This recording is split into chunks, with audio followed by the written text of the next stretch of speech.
Well, hello again, St. Peter's, coming to you on a beautiful Tuesday afternoon because it's time for us to reflect again upon this week's message and really let it sink in and try to think about how we're going to live the Word this week.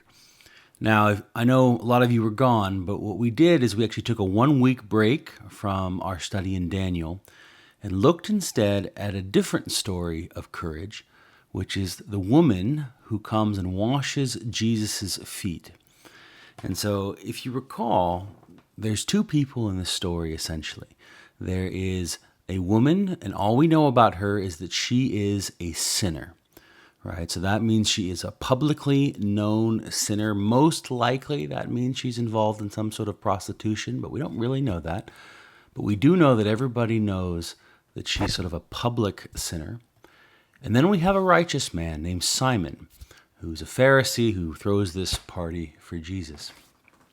And what's interesting about the story, there's lots of things, but a few things to highlight now.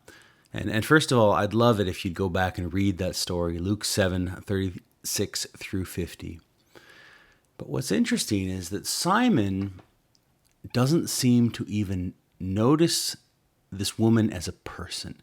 He sees her as a sinner. He comments in his mind, how can Jesus not know who it is that's washing his feet, who it is that's touching him?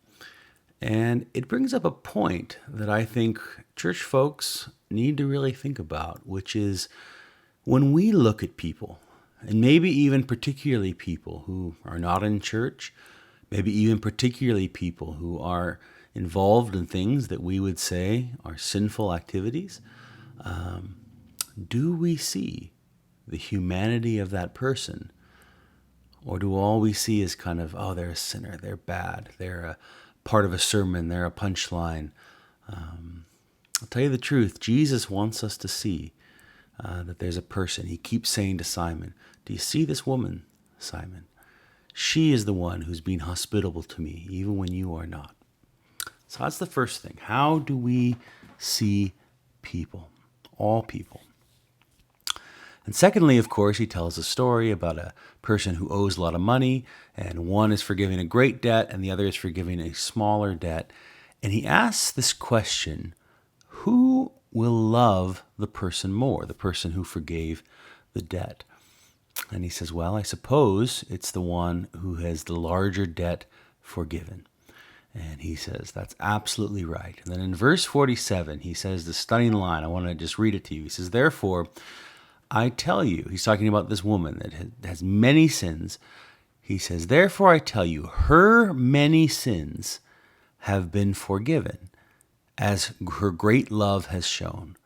But whoever has been forgiven little loves little.